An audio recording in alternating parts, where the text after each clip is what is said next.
Yeah, so we would especially like to thank Kimberly Yates and Sonia Johnston from the JHI for helping us put this together.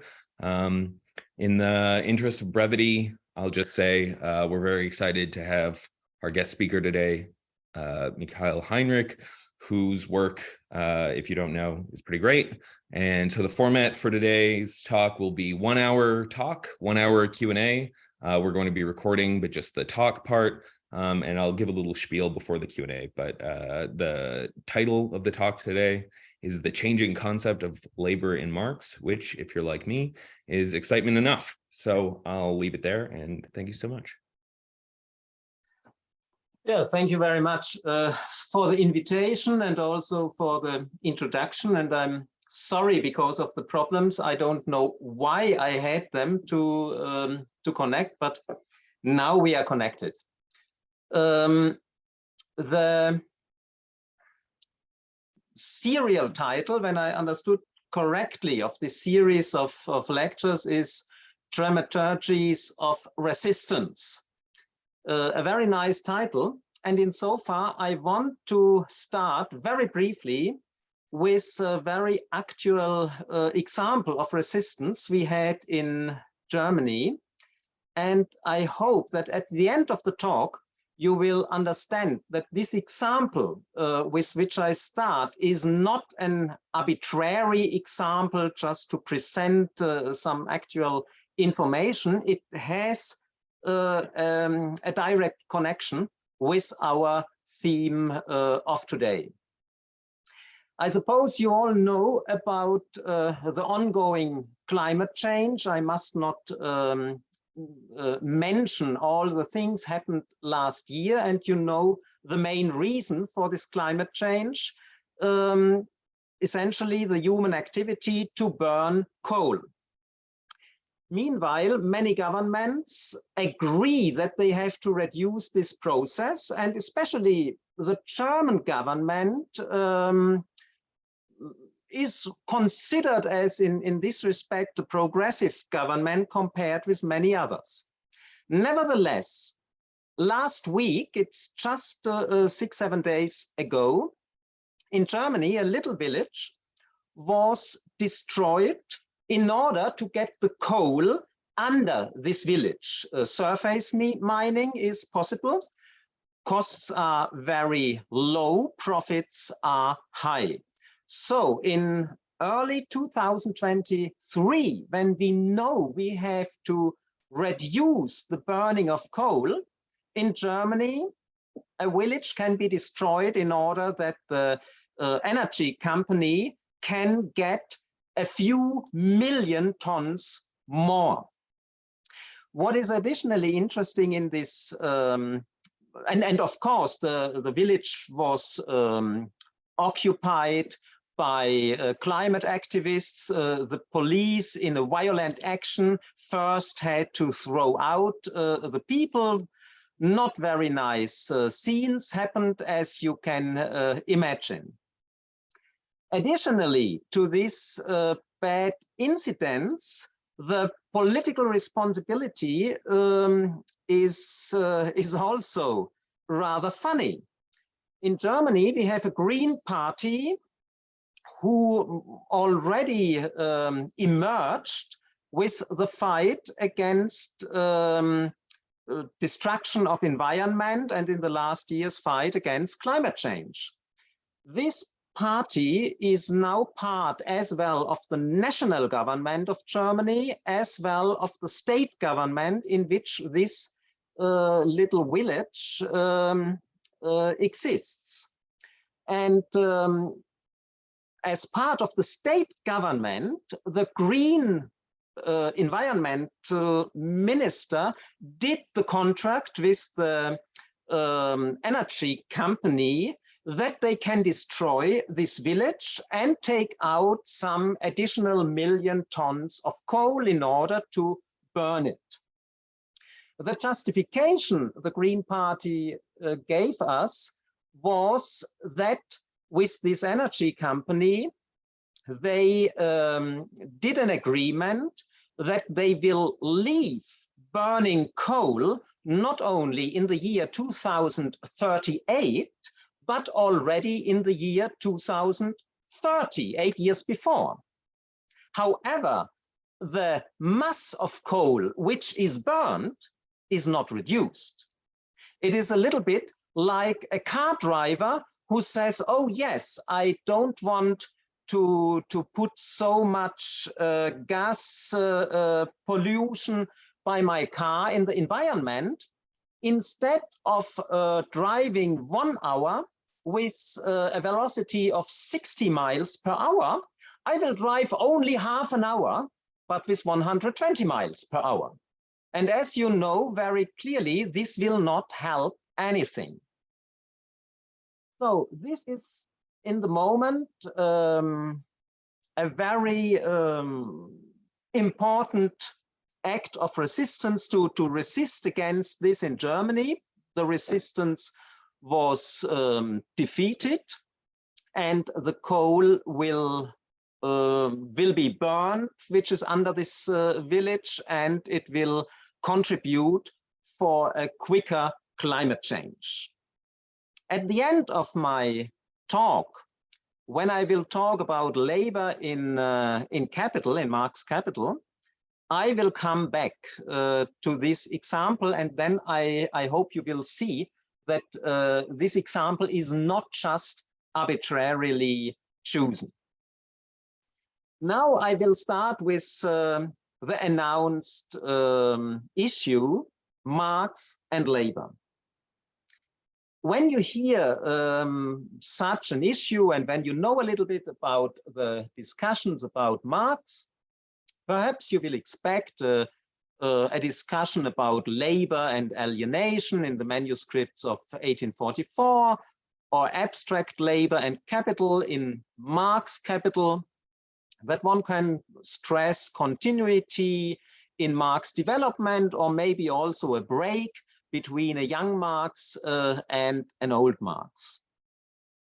I will try to go a little bit beyond these very common structures of the discourse. I think I cannot totally avoid them, but I will try to go a little bit beyond.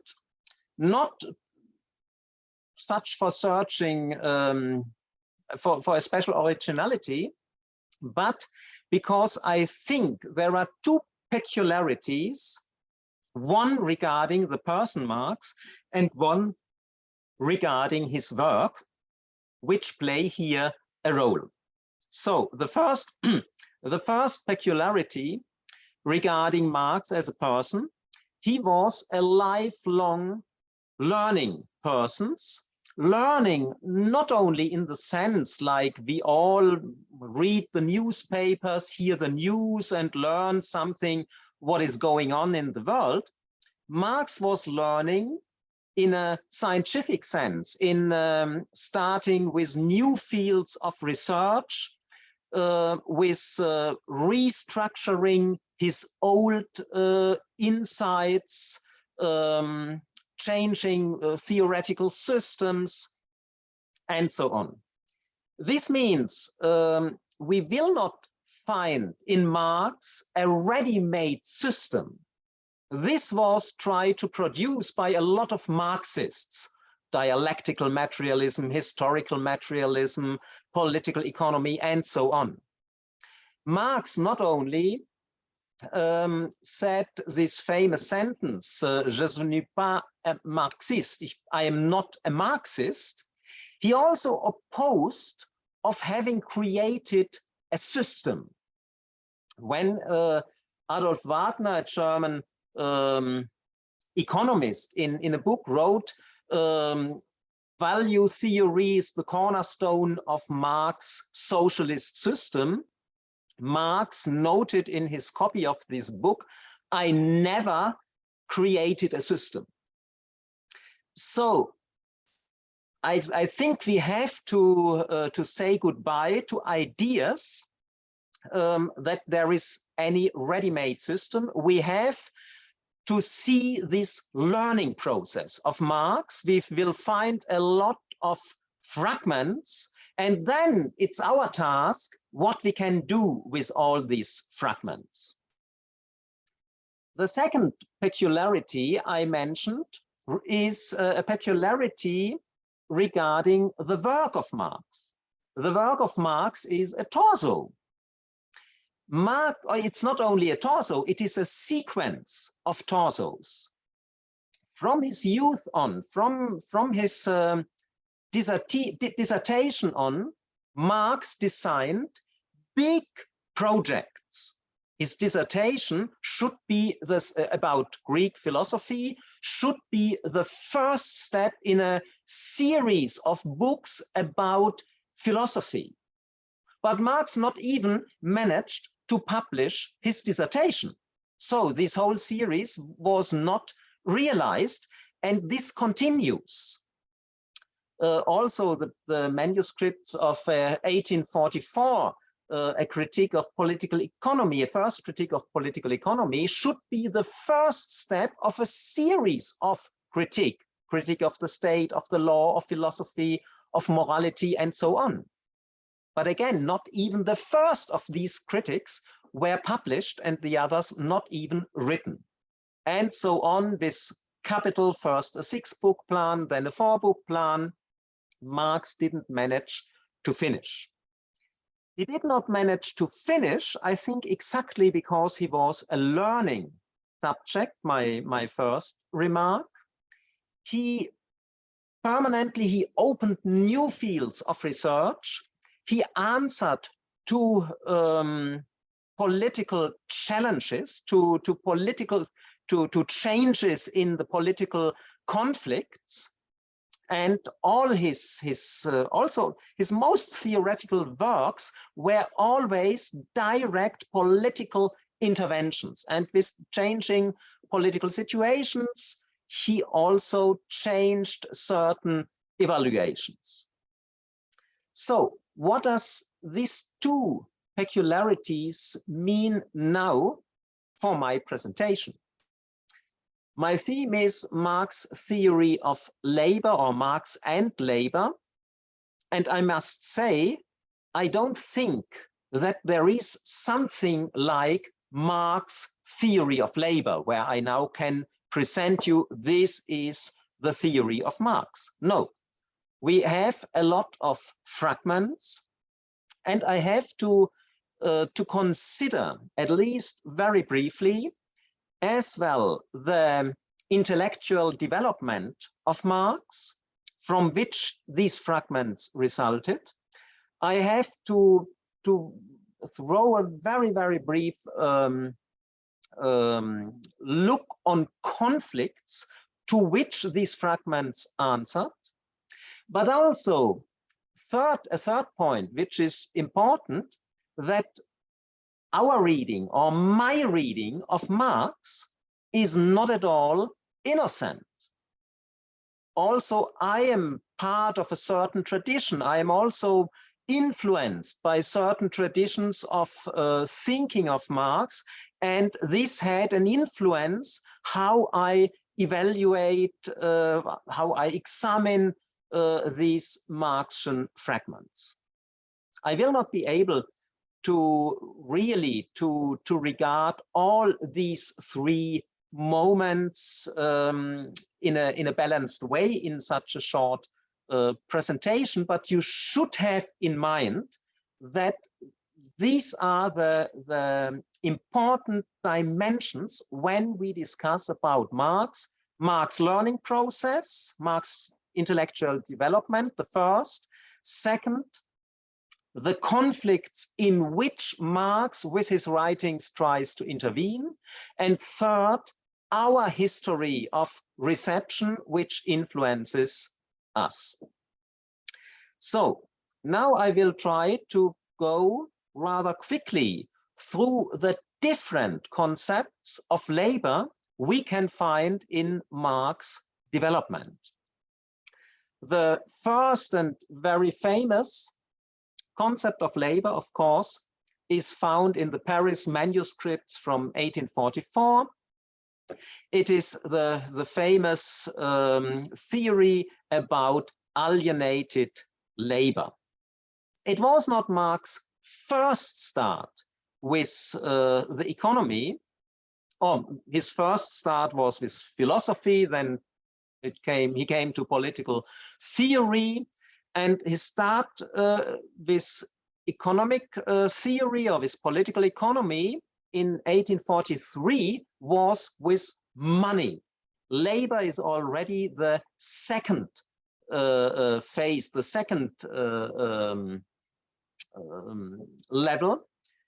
In 1844, his knowledge of economic theory was extremely limited. He read Moses Hess, a book about money and economy. He knew from Frederick Engels this first early, this brief, now I have only the German title in mind, Umrisse zu einer Kritik der Nationalökonomie, sketches of a critique of political economy, I think is the translation. And in Paris, he started with Adam Smith and David Ricardo, not in English, but with bad French translations. And he had nearly no knowledge about economic history. But he had knowledge about philosophy. And so his concept of labor was very much influenced by the phenomenology of spirit of Hegel. I don't want to go in the details, then we wouldn't have any time. I suppose most of you know about alienated labor, alienation from the product, from the process, from other humans, and from the human species being. The basic idea was we have a human essence. Labor is the mean for realization, for development of human essence, but under capitalist conditions, this labor is alienated. Instead of realizing human essence, the workers become alienated from all the aspect of this human essence. What I think is interesting in this debate is why it was so important for Marx to stress alienation and human essence. Already in the late 1843, in the introduction to his critique of Hegelian philosophy of right, the introduction was published in the French, German-French yearbook, 1844, Marx discovered the proletariat as the revolutionary subject. The revolutionary subject in 19th century and perhaps even more in 20th century was a little bit for the leftists something like philosopher's stone. When you discovered who is the revolutionary subject, and when you are able to convince the revolutionary subject that it is really the revolutionary subject, then everything seems possible.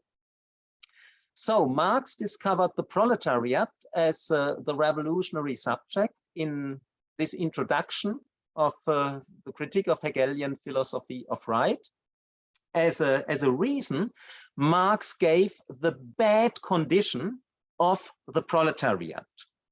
They cannot live like humans. They must overcome the capitalism in order to have a human life. In these times, the pauperism of the proletariat was very obvious, and it was a public issue. However, can this really give reason to revolutionary action? Pauperism you can overcome by reforms. You can improve the material level of the proletariat. when the proletariat shall be really the revolutionary subject, you need something more than just the bad material and social condition of the proletariat.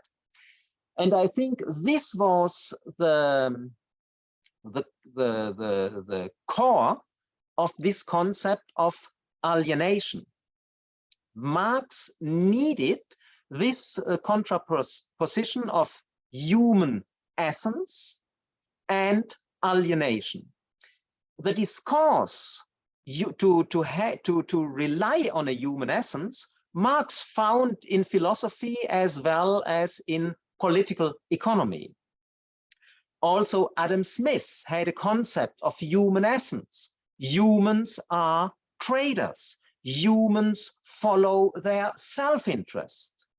And for Adam Smith, a capitalist economy was perfectly fitting to what he sees as human essence. Marx is not leaving this discourse of human essence, he just re-evaluates its elements.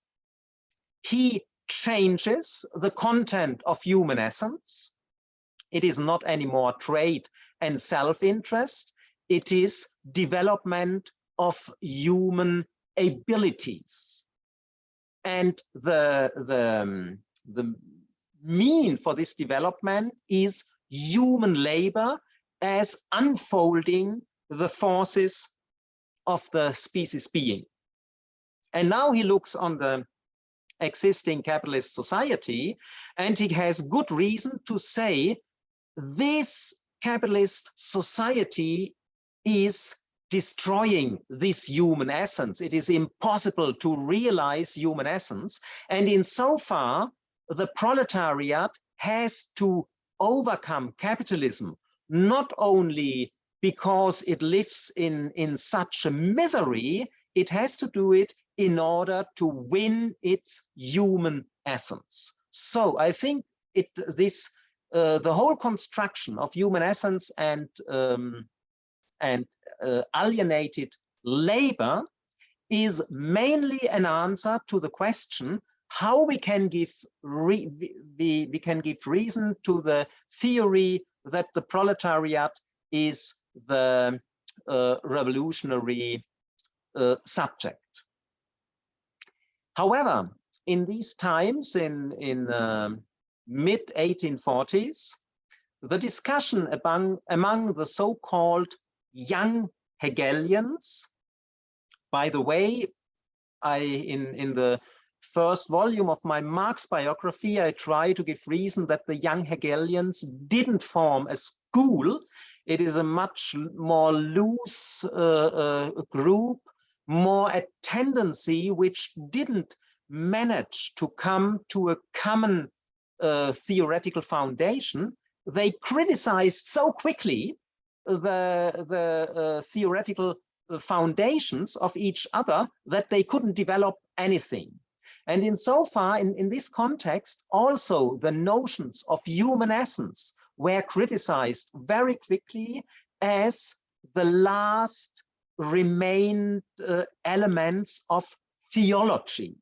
When they criticized, they didn't say, oh, I think it's not so appropriate or correct. No, they always tried to show, oh, with your conception, you exactly do the same what you try to overcome. You try to overcome theology, and I show that the core of your reasoning is a theological core. So human essence was criticized by Max Stirner and others, and Marx and Engels had to admit that this critique had a point. In Thesis on Feuerbach, 1845, Marx criticizes, or Marx, let me formulate a little bit more neutral, Marx formulate in the sixth thesis, very famous sentence, that the human essence is not something abstract, but it is the ensemble of the social conditions. And many Marxists and many readers of this thesis believe that here Marx gives a kind of rational concept of human essence. I doubt in this interpretation. I think he criticizes the whole concept. In German ideology, it becomes more clear. There is a very similar place, a similar formulation, where he says what the philosophers imagine as human essence is just the mass of productive forces, of social possibilities, and so on they found. So in German ideology, very clearly, human essence is criticized as a kind of wrong generalization. And that Marx didn't want to get a rational concept of human essence, but that he wanted to overcome this concept. I think it becomes clear when we look in his later writings, where this concept of human essence never again appeared. Alienation, at least in the sense of 1844, is connected to human essence.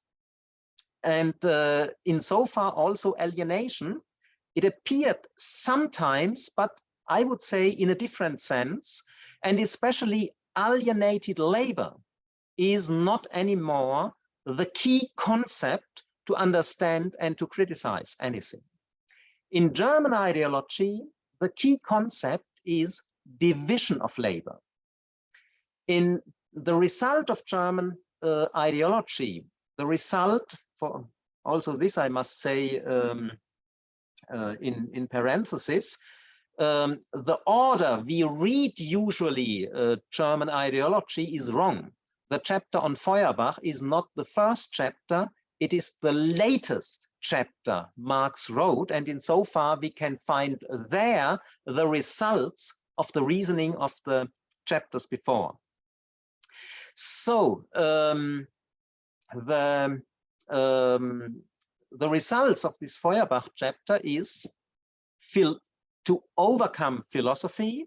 Marx wants to do only positive science. He said this explicitly, literally, positive science, and relying to facts.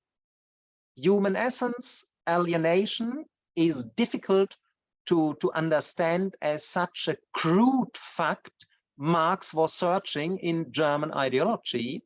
However, division of labor was much more fitting as such a crude fact. And so when you read the text, the Feuerbach chapter, a lot of things are explained by division of labor, especially by the division between intellectual labor and manual labor. And even the overcoming of the division of labor now was the aim of overcoming capitalism, of a new society. You know the famous sentence, in the morning a fisher, at noon hunting, and in the evening working as a critic. And this was not just a nice phrase. This also you can see in other paragraphs in German ideology.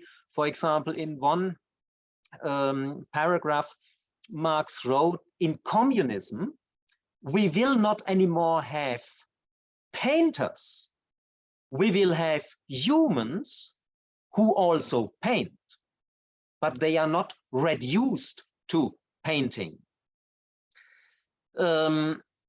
However, it was a nice conception, but it was not clear what is now the moving power for communism. And here already in German ideology, but then more clearly in Communist Manifesto a few years later, there was a certain tendency in Marx in the direction of a kind of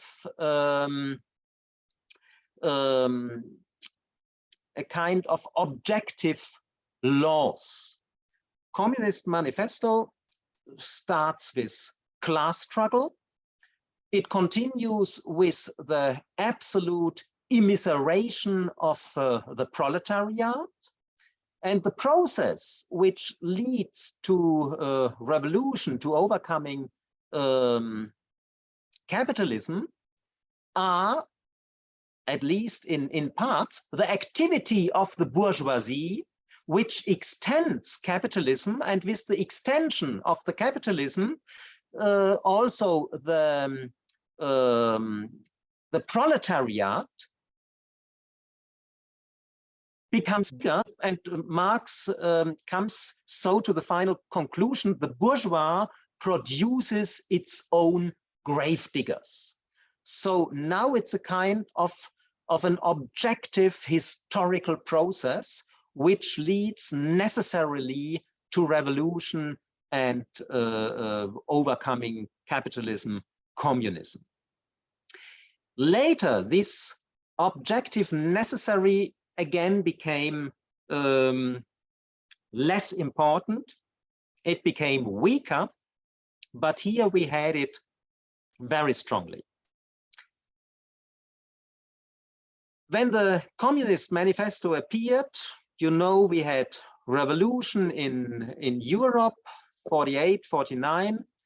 Marx was engaged in this revolution a lot in Cologne as editor of one of the most important newspapers, the New Rhenanian newspaper, Neue Rheinische Zeitung.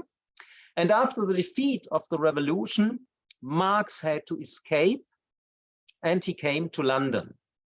A big problem for him and his family. They lived in big poverty. Marx not even was able to speak English.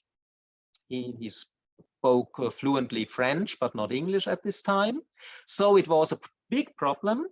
However, London at this time was the only place in the world where it was possible to write capital, because London was the center of British capitalism. British capitalism dominated the world, and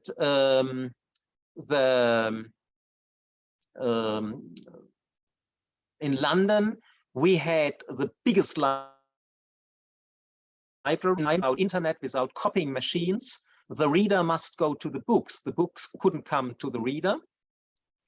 Enormous literature, journals, parliamentary reports. So it was rather a productive environment for Marx.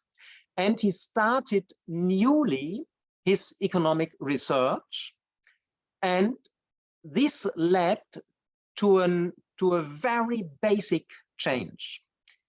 In the 1840s, Marx already had studied economic theory, political economy, but in the 1840s, Marx was just doing a critical use of the existing political economy. He didn't really criticize the categories. He made a different use of what Ricardo, Smith, John Stuart Mill, and so on had presented. Only when he came to London after 1850 was a critique of categories. So the critique reached really a new level, and this also had consequences for his occupation of this labor. The first document about this new insight about labor we can observe in the so-called introduction of 1857. Very often it is said it is the introduction to Grundrisse. What is wrong? When this introduction was written, Marx didn't know anything about Grundrisse, and Grundrisse is also not a draft for a book.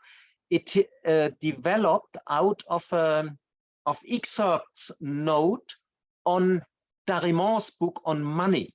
So Grundrisse is not something which can even have an introduction, but because it is always published together, now people think, oh, introduction to Grundrisse, nice, but it's not.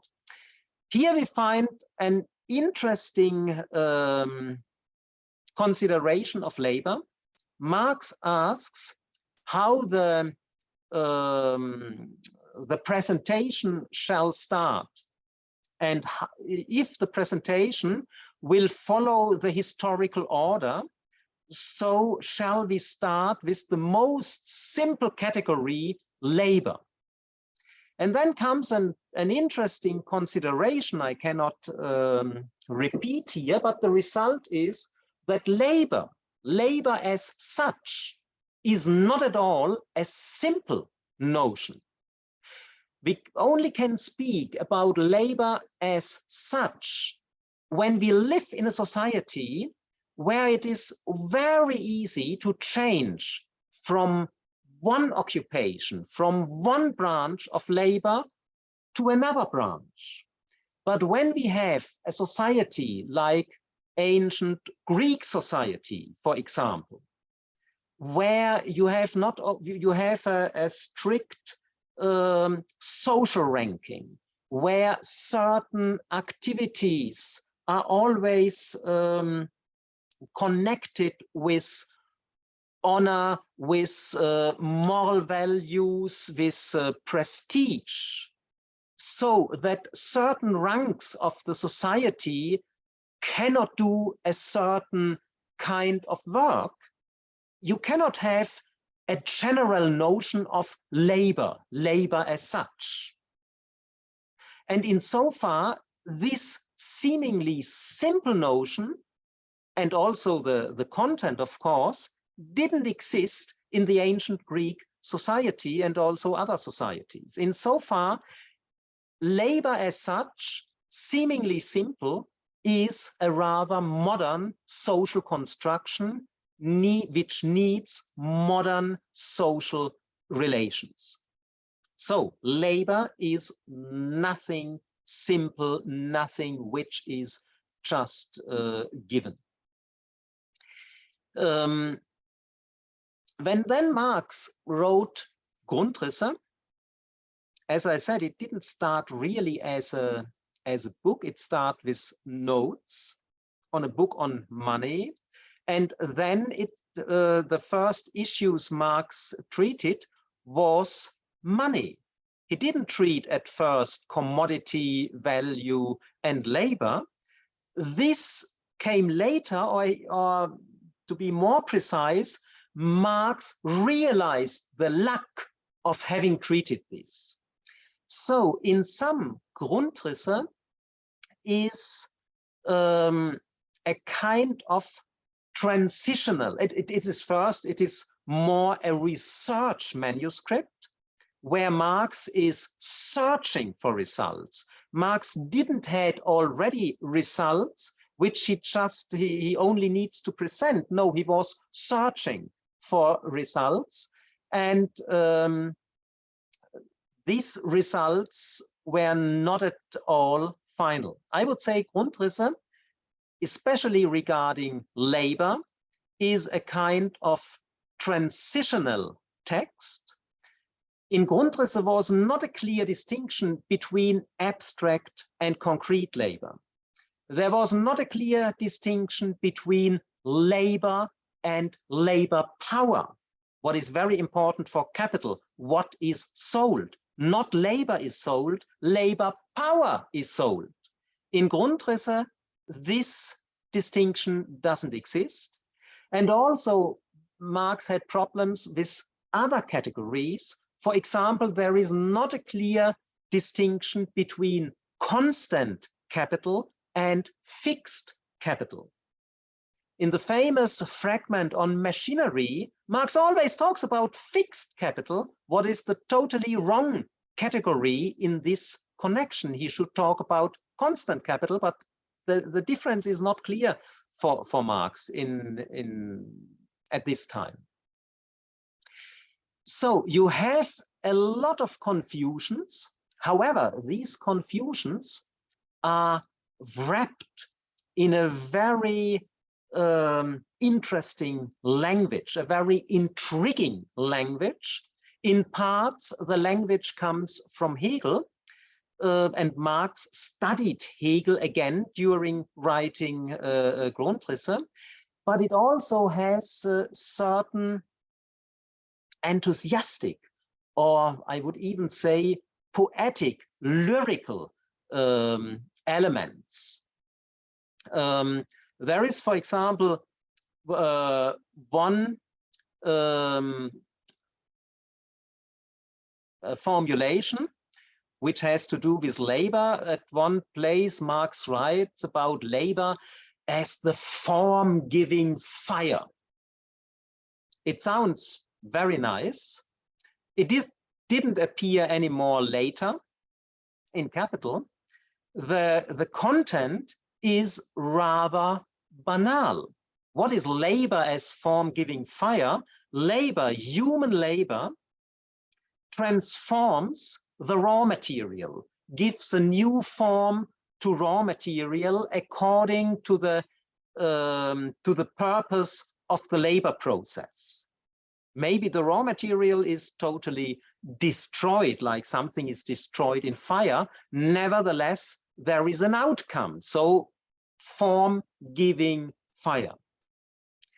Later in Capital, when Marx has the distinction between concrete labor and abstract labor, we can see rather easily that this form-giving fire is just a moment of concrete labor of transforming existing use values, raw materials, tools in order to get new ones. But it has nothing to do with abstract labor represented in value.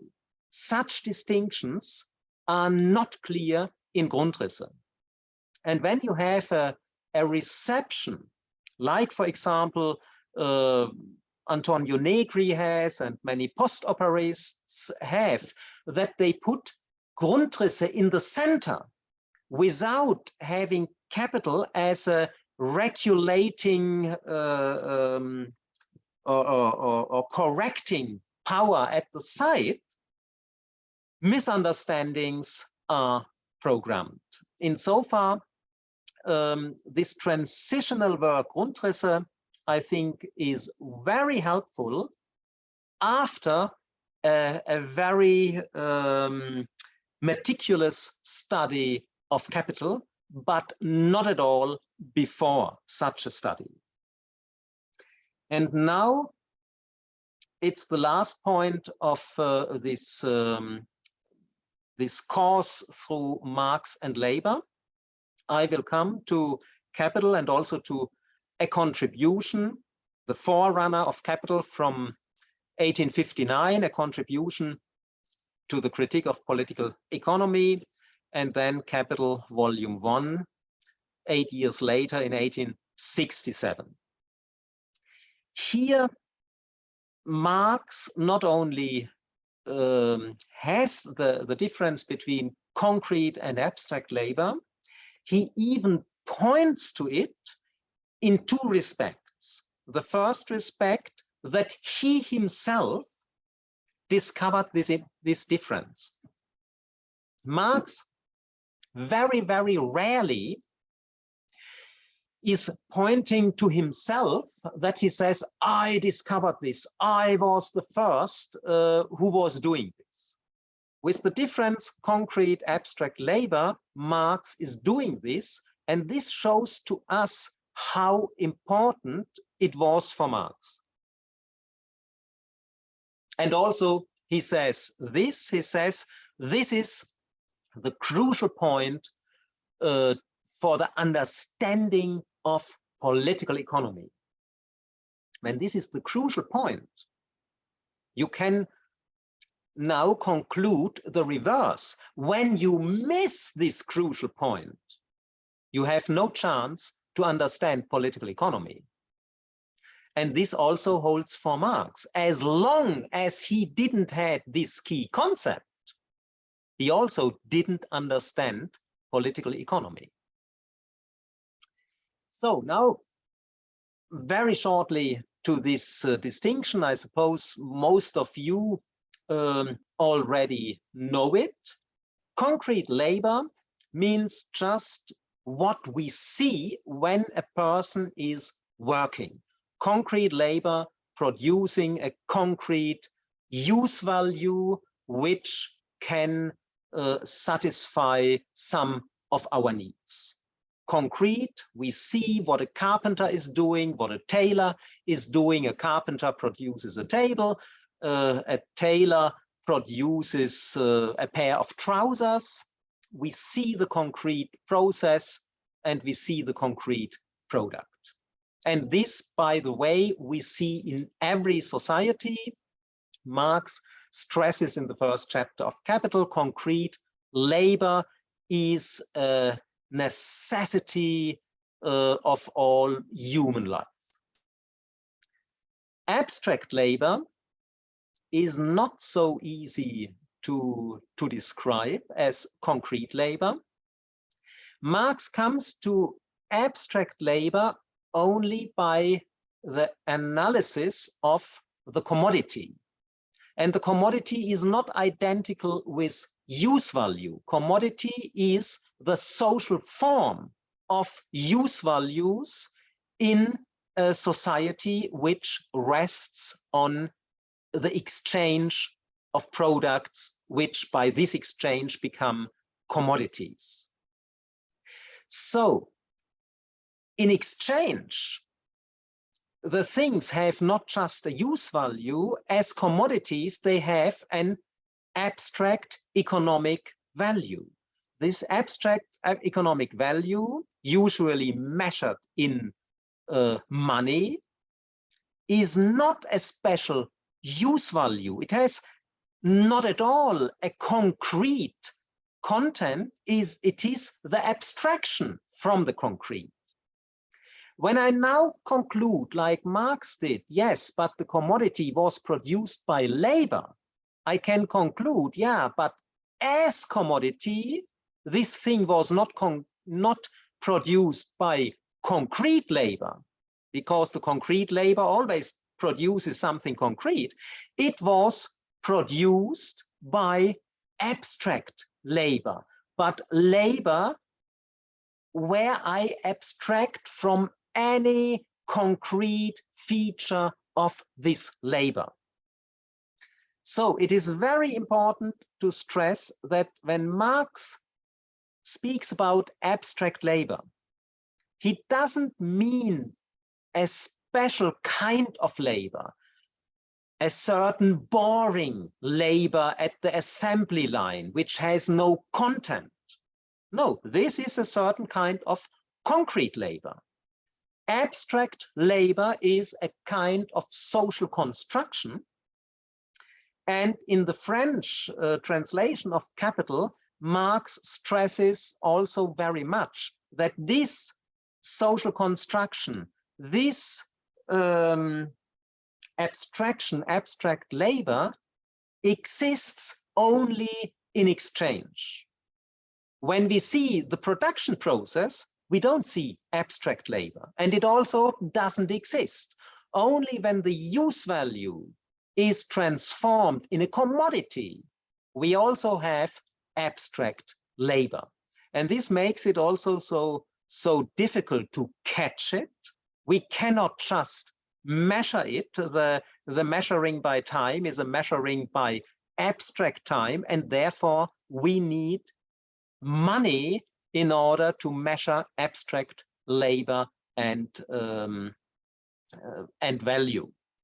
In a contribution to the critique of political economy, Marx already wrote that money is the immediate existence of abstract labor. So we have this concept, this double character of commodity producing labor, concrete labor and abstract labor. And with this also it becomes clear the difference between historical form and trans-historical content. Concrete labor, concrete use values is a trans-historical content. Value and the commodity form, abstract labor, these are historical social forms. And this kind of forms you shouldn't confuse with the form I mentioned before from Grundrisse, labor as form giving fire. There the form was very concrete, the form of a certain material, the form of a product. Now form is meant as a social and historical form when we speak about the commodity form. And what Marx criticizes as well in the science of political economy, as well in the spontaneous everyday consciousness, is that under capitalist conditions, exactly these two sides, trans-historical content, historical form, are permanently confused or identified. What serves our needs? Use values. But very often we say this commodity satisfies our need.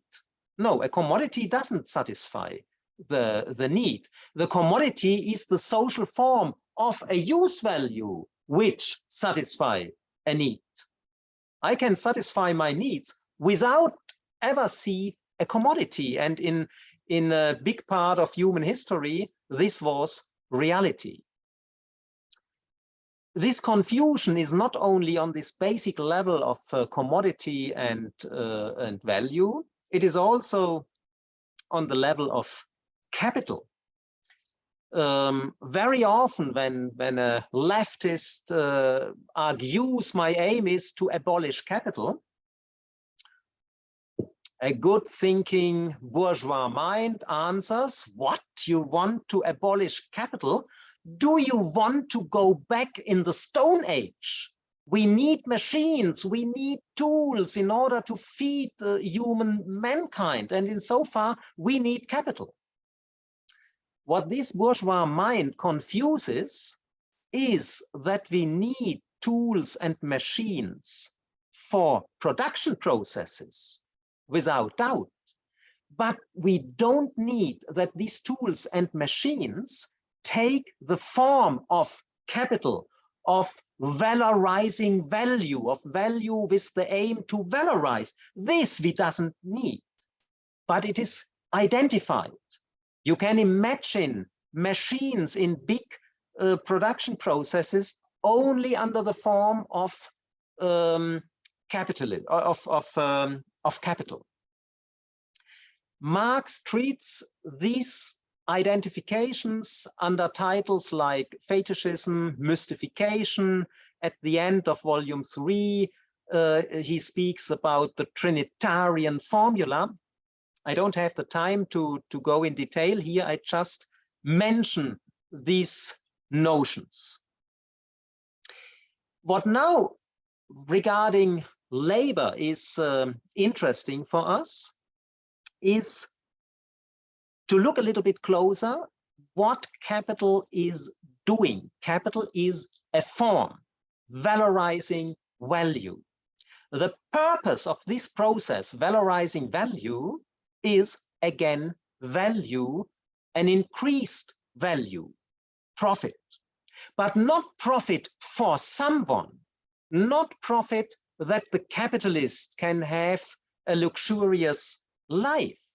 No, the capitalist, the aim of capital is profit for profit, to invest profit, to make more profit, to invest the more profit in order to get more profit. It is an infinite cycle, necessarily infinite, necessary without limit. Why? Because the aim, profit, is purely quantitatively determined. You have a value and you want to increase the value. For the increase, there is no measure.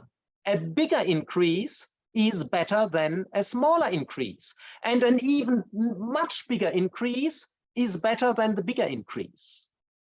So it's the logic of the process, of the capitalist process, which produces this absolutely crazy, sick repetition in order to have more and more of this abstract entity value. The capitalists follow this process. Maybe even they read Marx Capital, maybe even they have insight in the craziness of the process, but they have to follow this process by the pressure of competition. The single capitalist cannot change the process. The single capitalist can say, okay, I have enough, goodbye. I look for my personal exit. But this is not ending the capitalist process. The person just decides not anymore to play the role of the capitalist, but capital is going on. And now, yeah, I'm rather in time, I see. I come to this last point, which I think there is a connection to my very first point, the actual act of resistance and destruction. I gave you a short impression in the first few minutes. Capital, chasing this abstract aim, profit maximizing in order to have more profit maximizing, is blind for everything else. And this blindness causes that capital, on the one hand, is enormous productive by competition. The capitalists are forced always to invent new products, to invent new production processes which are cheaper and so on. So it's enormously productive, but at the same time, the capitalist process is enormously destructive. It is destructive, as Marx, at the end of the chapter on machinery and factory,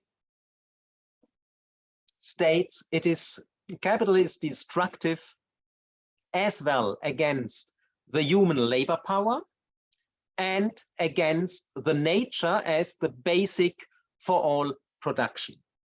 Capital is not destructive because it is somehow evil and it wants to be destructive. No, capital is just destructive because of its special blindness. Capital only can recognize profit. It is like a robot. The robot has, let us say, the aim to come from A to B, and everything what is on his way from A to B, when it is a moving robot, a marching robot, is damaged by the power of this robot. The robot is not evil, he is blind. And this blindness in the moment has destructive effects for the whole planet with the climate change. In the past, it had this destructive power had effects on the single humans, on the nature in certain areas. The air in big cities was polluted. Already the young Heinrich Engels, in his book on the condition of the working class from 1845, he described the bad air, the pollution of the rivers in the cities, especially in the neighborhoods where the working class was forced to live. So there was always this, this destruction but it was somehow limited. It was killing. It was awful. I don't say it was the nice old times, but now these destructions really reached planetary effects.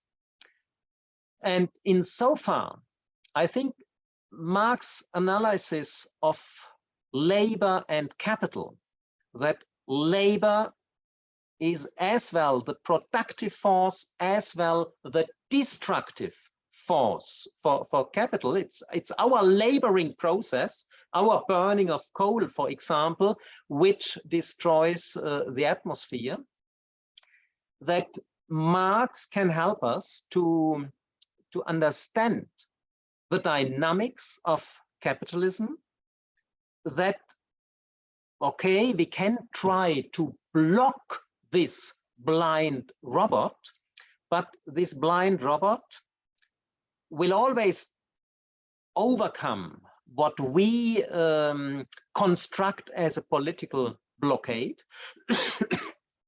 And even, sorry,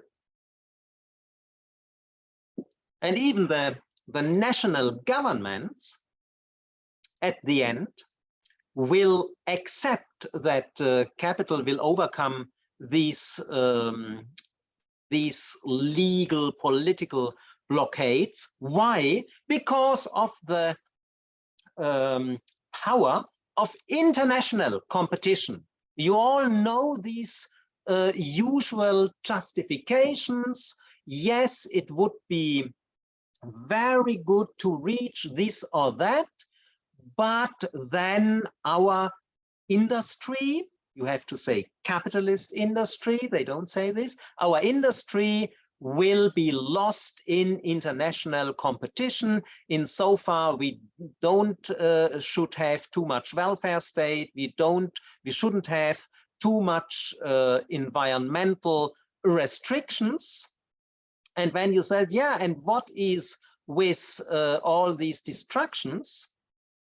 The usual answer I know is, yeah, there will be technological developments which will help us to cope with all the consequences for the environment. And when capital is flourishing, when you allow capital to flourish, then also we will have some money for improving the welfare state. So what is told to us is that the robot, which causes all the environmental problem, the social problems, when we let him go on, he will find a solution for everything. I think we can have a lot of doubts. Marx supports, his analysis supports these doubts. And I think the conclusion is more or less unavoidable. We have to abolish capitalism when we want to have a chance for to cope with the problems. However, when we look at the developments of the last 10, 20 years, it becomes clear we have not very much time. Time is running out for such a system change. We cannot wait until the next century. And insofar, this nice word you used for the title of the whole series, Dramaturgies of Resistance. The nice word resistance, I think it is the most important word when we combine Marx analysis and the development, the empirical, observable development of the last decades. And insofar, this was my bow to the beginning. We have to resist as long as we can, and I fear the time that we cannot, or that the resistance will have no success. This point of time is rather soon. So, thank you very much for your attention, and sorry again for the delay. Now we have time for discussion and questions and answers.